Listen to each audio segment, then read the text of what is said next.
আচ্ছা, তো আমরা পূর্ববর্তী আলোচনায় দশম অধ্যায়ের হিসাব বিজ্ঞান ফাইন্যান্সিয়াল স্টেটমেন্ট নিয়ে কথা বলছিলাম, উদাহরণ 2। সেটার অবশিষ্ট অংশটা পুনরায় আমরা দেখি, ডিটেলসটা কমপ্লিট করে আমরা আমরা এখন আবার বইয়ের আমরা প্রবলেমটা একটু দেখি। আচ্ছা, এইখানে আমরা বলছিলাম যে এই প্রত্যেকটা এন্ট্রি কিভাবে আসছে এটা পুরোটা আমরা দেখছিলাম। তো অন্যান্য ব্যয়ের মধ্যে এখানে আছে ঋণের সুদটা, কারণ এইখানে ডাইরেক্ট ব্যালেন্স শিটে কোনো আহ, অন্যান্য আয় বা ব্যয় নাই। বাট এইখানে ঋণ নেওয়া আছে, এটা বলা আছে, যে কারণে এখানে ব্যালেন্স শিটে কোনো কিছু নাই, কিন্তু এই 10% ঋণ, অর্থাৎ এই 1 লাখ টাকার 10%, আমরা যদি এখানে দেখি 1 লাখ টাকার 10% করলে হয় 10,000 টাকা। এই যে 10,000 টাকা অন্যান্য ব্যয়ের মধ্যে আছে। তো আমরা যেটা মূল আলোচনা ছিল আমার তোমাদের কাছে, যে তোমাদেরকে একটা অঙ্ক যখন তুমি রেওয়া মিলটা পড়বা, পড়ার সময় তুমি দাগ দিয়ে নিবা ফিগারগুলো কোথায় যাবে কোনটা, পরীক্ষার সময়, যাতে করে তোমরা খুব দ্রুত এই সলিউশনটা করতে পারো, কোনো ভুল না হয়। তোমাকে মার্ক করে নিতে হবে। যেমন এখানে আছে পণ্য ক্রয় বিক্রয়, তাহলে আমরা বললাম যে ক্রয় আর বিক্রয় এটা যাবে কি বিশদ আয় বিবরণীতে যাবে। তাহলে আমরা এখানে বিশদ আয় বিবরণী বা ইনকাম স্টেটমেন্ট লিখতে পারি, আমরা ইনকাম স্টেটমেন্টে যাবে সরাসরি, ওখানে শর্টে আইএস লিখতে পারি। পণ্য ফেরত এটা আইএস এর সাথে জড়িত, একটা হলে ক্রয় ফেরত, একটা বিক্রয় ফেরত। বেতন এটা যাবে কোথাও, এটাও ইনকাম স্টেটমেন্টে যাবে, কিন্তু এটা যাবে আবার কি হিসাবে যাবে, এটা যাবে পরিচালনা ব্যয় হিসাবে। আন্তঃপরিবহন এটাও যাবে ইনকাম স্টেটমেন্টে, অর্থাৎ বিশদ আয় বিবরণীতে। ইনকাম স্টেটমেন্টে যাবে আন্তঃপরিবহন, এটা হবে ক্রয়ের সাথে অ্যাডজাস্ট হবে। বই পরিবহন এটা যাবে পরিচালনা ব্যয়ের মধ্যে। বীমা প্রিমিয়াম এটা আসবে হলো পরিচালনা ব্যয়ের মধ্যে। বিজ্ঞাপন খরচ পরিচালনা ব্যয়ের মধ্যে আসবে। ব্যাংক জমা এটা সম্পদ, এটা যাবে ব্যালেন্স শিটে, অর্থাৎ আর্থিক বিবরণীর মধ্যে যাবে। আমি এর আগে বলেছি যে এখানে যারা যেগুলো রেওয়ামিলের মধ্যে থাকে এগুলো একবার করে যায়, যে কোনো একটা জায়গায় যাবে সে। তাহলে আমরা পেলাম ব্যাংক জমা ব্যালেন্স শিটে যাবে, এটা হলো চলতি সম্পদ। মূলধন এটা ব্যালেন্স শিটে যাবে, কিন্তু তার আগে যাবে হলো, এটা প্রথমে যাবে মালিকানা সত্ত্বর, মালিকানা সত্ত্বের পরিবর্তন বিবরণী যেটা আমরা করব সেইখানে যাবে। প্রাপ্য হিসাব এটা চলতি সম্পদ, এটাও যাবে ব্যালেন্স শিটে। প্রদেয় হিসাব চলতি দায়, এটাও যাবে ব্যালেন্স শিটে। যন্ত্রপাতি এটা সম্পদ, স্থায়ী সম্পদ, এটা যাবে ব্যালেন্স শিটে। জমি স্থায়ী সম্পদ, ব্যালেন্স শিটে অ্যাসেট সাইডে যাবে, সম্পদ সাইডে। 10% ঋণ, তাহলে ঋণটা এই যে এটা 2007-এ, আমরা 27-এ যাবে, আর আমরা হিসাব করছি 25। যেহেতু 1 বছরের বেশি, মানে যদি 26 সালের মধ্যে দিতে হতো তাহলে কিন্তু এটা আমাদেরকে ইয়ার ঘরে আসতো, তখন হচ্ছে চলতির দায়ের মধ্যে আসতো। যেহেতু এটা 27 সালে দিতে হবে, তাহলে আজকে 25 সালে হিসাব করছি আমরা, এই জন্য এটা 1 বছরের বেশি সময় মেয়াদ আছে, 2 বছর মেয়াদ। কাজে এটা আমাদেরকে দীর্ঘ মেয়াদি ঋণের মধ্যে দিতে হবে। তাহলে এইটা যাবে, 1 লাখ টাকাটা যাবে হচ্ছে ব্যালেন্স শিটে। কিন্তু এর বিপরীতে 10% ঋণের সুদ দিতে হবে, সুদটা কিন্তু আবার যাবে খরচ, এটা এটা যাবে হচ্ছে ইনকাম স্টেটমেন্টে।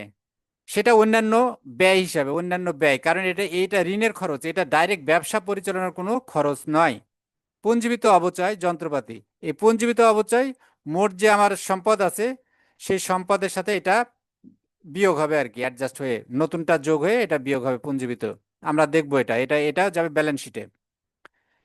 কৃষির কুঋণ সঞ্চিতি, কুঋণ সঞ্চিতিটা কোথায় যাবে, কুঋণ সঞ্চিতিটা এটা ব্যালেন্স শিটে আছে, এটা যেহেতু প্রারম্ভিক, এটা অ্যাডজাস্টমেন্ট হবে নতুনটার সাথে হয়ে ব্যালেন্স শিটে যাবে।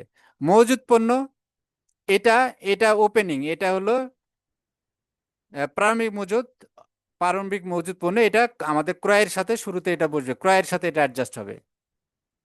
সমন্বয় কি কি ছিল, সমাপনী মজুত পণ্য ছিল, ক্রয় মূল্য 5,000, বাজার মূল্য 4,000, তাহলে আমরা কমটা ধরবো 4,000। যন্ত্রপাতির অবচয়, অবচয় 10% ধরতে হবে, টোটাল যে যন্ত্রপাতি 10%। বেতন ওইখানে যা আছে তার সাথে বকে আছে 6,000, তাহলে ওখানে যোগ হবে, যোগ হবে আবার এটা যাবে দায় সাইডে ব্যালেন্স শিটে। মনে রাখতে হবে যে সমন্বয় যেগুলো আছে সেগুলো দুই জায়গায় যায়, দুইবার ট্রিটমেন্ট হয়, সেটা আমরা দেখব। বিমার প্রিমিয়াম অগ্রিম আছে 2500, তাহলে এটা বাদ যাবে ইয়ার থেকে, বিমা খরচ থেকে বাদ যাবে, আর এই 2500 টাকা আমাদের সম্পদ হিসেবে ব্যালেন্স শিটে যাবে। কুরিন, তাহলে নতুন কুরিন, এটা ব্যালেন্স শিটে অ্যাডজাস্ট যাবে নতুনটার সাথে, পুরাতনটার সাথে বিয়োগ করতে হবে এই নতুন এটার থেকে। ঋণের সুদ বকেয়া, এটা অন্যান্য ব্যয়, আর এই বকেয়া যেটা আছে সেটা আবার যাবে ব্যালেন্স শিটে। এই হলো অবস্থা। আমরা এখন এই বিশদ আয় বিবরণীতে আমরা দেখলাম বিক্রয় থেকে ক্রয় ফেরত বাদ, বিক্রিত, এরপরে হলো প্রারম্ভিক মজুদ আসলো, ক্রয় থেকে ক্রয় ফেরত বাদ, এর সাথে যোগ হলো আন্তঃপরিবহন, এরপরে সমাপনী মজুদ 4000 বিয়োগ হলো, দিয়ে মোট বিক্রয় পণ্যের খরচ গেল 1,45,000, আর বিক্রয় মূল্য প্রকৃত বিক্রয় ছিল 2,85,86, সেখানে বিয়োগ করলে হলো 1,41,000। এটা হলো মোট মুনাফা। এখান থেকে বেতন 20,000 ছিল ব্যালেন্স রেওয়া মিলের মধ্যে, নতুন আরো বকেয়া 6,000, এটা সমন্বয় এন্ট্রির মধ্যে ছিল, এটা যোগ হলো তাহলে 26,000। বই পরিবহন 800 ছিল, বিজ্ঞাপন খরচ ছিল 2500, আর বিমা খরচ 5,000 ছিল রেওয়া মিলে, ওখান থেকে অগ্রিম, যেহেতু অগ্রিম আছে 2500, সেটা বাদ দিলাম, দিয়ে 2500 খরচ দেখালাম। অবচয় 2,80,000 টাকার যন্ত্রপাতি ছিল, ওর 10% করলে হয় 28,000।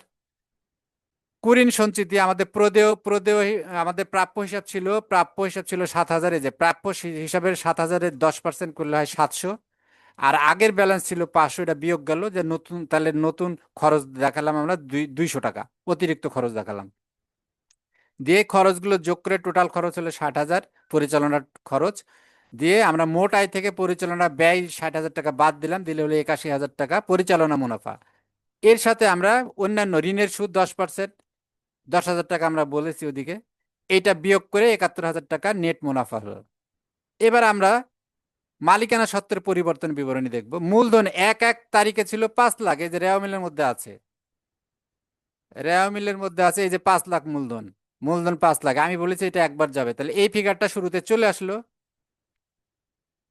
5,00,000। এর সাথে নেট মুনাফা লাভ হলো 71,000, এই যে আমরা এই যে নেট মুনাফা এখানে 71,000, এই 71,000 যোগ হলো, তো অর্থাৎ মূলধন, মালিকের মূলধন বেড়ে গেল। এখানে কোনো উত্তোলন নাই, কাজে বিয়োগ টিয়োগ কিছু নাই, আমরা 5,00,000-এর সাথে 71 যোগ করলে 5,71,000 এলো মালিকের সমাপনী মূলধন 31/12 তারিখে। এবার আমরা আর্থিক বিবরণী দেখব। আর্থিক বিবরণীতে তাহলে কি, যন্ত্রপাতি 2,80,000 ছিল, আর পুঞ্জীবিত অপচয় 56,000 টাকা ছিল, এই যে আমি বলেছিলাম যে রেওয়ামিল গুলো একবার যাবে, যে 56,000 এখানে ছিল রেওয়ামিলের মধ্যে, এই যে 56,000 যন্ত্রপাতির পুঞ্জীবিত অপচয় 56,000, আর নতুন করে 10% ধরলে হলো 28,000, আমরা দেখলাম খরচ, এই যে এখানে 28,000 দেখাইছি আমরা অবচয়, এই যে অবচয় 28,000। তাহলে এইখানে এসে যন্ত্রপাতি 2,80,000, এখানে পুঞ্জীবিত অবচয় হলো, আগের ছিল 56,000 রেওয়ামিলের মধ্যে ছিল, আর এই 28,000 নতুন করে 10% ধরলাম আমরা এই 2,80,000 পরে, তাহলে 28,000 হলো, 56 আর 28,000 যোগ করে হলো 84,000। 84,000, এই 2,80,000 থেকে 84 বাদ দিলে আমার এখন বুক ভ্যালু, অর্থাৎ কাগজে কলমে আমার যন্ত্রপাতির মূল্য 1,96,000। অলরেডি আমি 84,000 টাকা খরচ দেখাই দিয়েছি আমি 2,80,000 বিপরীতে, তাহলে এখন আমার দাম 1,96,000। তাহলে মোট এখানে আছে, জমি আছে 4,76,200, এটা আবার যোগ করলাম, করে মোট স্থায়ী সম্পদ হলো এটা, দুইটা যোগফল 6,69,200। এবারে দেখো চলতি সম্পদ, ওই যে ব্যাংকে জমা ছিল 15,000, মনে আছে, আমরা আওয়ামী মধ্যে আছে সম্পদ, চলতি সম্পদ 15,000 এখানে থেকে গেল। প্রাপ্য হিসাব ছিল 7,000, এটা চলতি সম্পদ, ওখান থেকে 700 টাকা কি যাবে, সঞ্চিতি বাদ দিয়েছি আমরা, 10% আমরা ধরেছি যে আদায় হবে না, তাহলে 700 টাকা খরচ দেখাইছি, এটা 7,000 থেকে 700 বাদ দিলে 6,300। অগ্রিম বীমা, এটা আমাদের চলতি সম্পদ, ওই যে 2,500 টাকা, মনে আছে 2,500 টাকা আমরা ওখান থেকে বিয়োগ করছিলাম। সমাপনী মজুদ 4,000 টাকা, অর্থাৎ আমি বলেছি যে সমাপনীতে যেগুলো থাকে এন্ট্রি, এই যে এইগুলো 1 থেকে 6, এই 6টা দুইবার ট্রিটমেন্ট হবে, দুইবার, দেখো প্রত্যেকটাই দুইবার, কিছু এখানে আসছে, এই বিশদ আয় বিবরণীতে আসছে, আবার আসছে দেখো এই ব্যালেন্স শিটের মধ্যে আসছে, এই 700 কিন্তু ওখানে আমরা ট্রিটমেন্ট করেছি। তাহলে অগ্রিম প্রদত্ত বীমা 2,500, সমাপনী মজুদ 4,000, দিয়ে এটা যোগ করে 27,800, তাহলে মোট সম্পদ 6,69,200 থেকে এটা যোগ করলে হলো 5,71,000, এটা হলো, সরি, 6,97,000, এটা হলো মোট সম্পদ।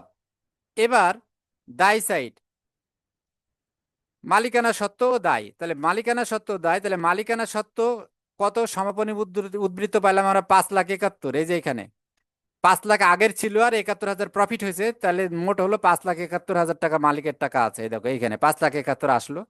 দীর্ঘমেয়াদী দায়, ঋণ, মনে আছে ঋণ আছে আমাদের 1 লাখ টাকা, তাহলে ঋণটা থাকলো। এবার স্বল্পমেয়াদী দায়, স্বল্পমেয়াদী দায় কি আছে, প্রদেয় হিসাব আছে 10,000, এই যে রেওয়া মিলের মধ্যে আছে, এটার সাথে কোন অ্যাডজাস্টমেন্ট, এই যে রেওয়া মিলের মধ্যে আছে প্রদত্ত 10,000, এই যে প্রদেয় হিসাব 10,000, এটা দায়। এখানে আসলো। আর কি আসলো, ঋণের সুদ বকেয়া 10,000, কারণ 10,000 টাকা বকেয়া আছে, সমাপনীর মধ্যে বলা আছে, এটা দুইবার এন্ট্রি হবে, একবার খরচের দিকে 10,000 দেখালাম আয় ব্যয়ে, আর এখানে এখনো যেহেতু পরিশোধ হয় নাই, বকেয়া আছে, এই জন্য দায় হিসাবে থাকলো। ঠিক একইভাবে বকেয়া বেতন 6,000, আমরা ওইদিকে 20,000-এর সাথে 6,000 যোগ করেছিলাম, বকেয়া ছিল, এটা এখনো দায় আছে আমাদের, এই জন্য আবার দায়ের মধ্যে আসলো।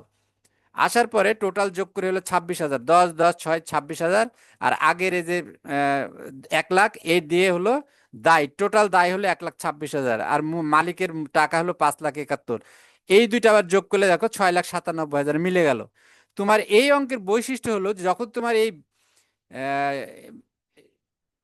আর্থিক অবস্থার বিবরণী এসে মিলে যাবে, তখন বুঝবা যে তোমার অঙ্কটা সঠিক আছে, আর যদি না মিলে তাহলে বুঝবা যে অঙ্ক হয়নি, কোথাও না কোথাও ভুল আছে। এটাই হচ্ছে এই এই অঙ্কের বৈশিষ্ট্য। তুমি পরীক্ষার সময় যে তোমার অঙ্কটা হলো কিনা, তুমি এসে যখন এই আর্থিক অবস্থার বিবরণীটা করবা তখনই তুমি টের পাবা, কারণ এইখানে এসে দুইটা মোট সম্পদ আর মালিকানা সত্ত্ব দায় মিলতে হবে। তো রাতুল, আর কোনো প্রশ্ন আছে তোমার? হ্যাঁ, আচ্ছা, না। তাহলে তুমি ওই কাজটা করবা আর এই উদাহরণ 3 নম্বরটা পড়বা, ঠিক আছে? উদাহরণ তিন জি। নম্বরটা পড়বা। তো আজকে এই পর্যন্তই, থ্যাংক ইউ রাতুল, আবার কথা হবে ইনশাল্লাহ। বাই। পরশুদিন। পরশুদিন, হ্যাঁ, জি স্যার। বাই। আসসালামু আলাইকুম। ওয়ালাইকুম আসসালাম।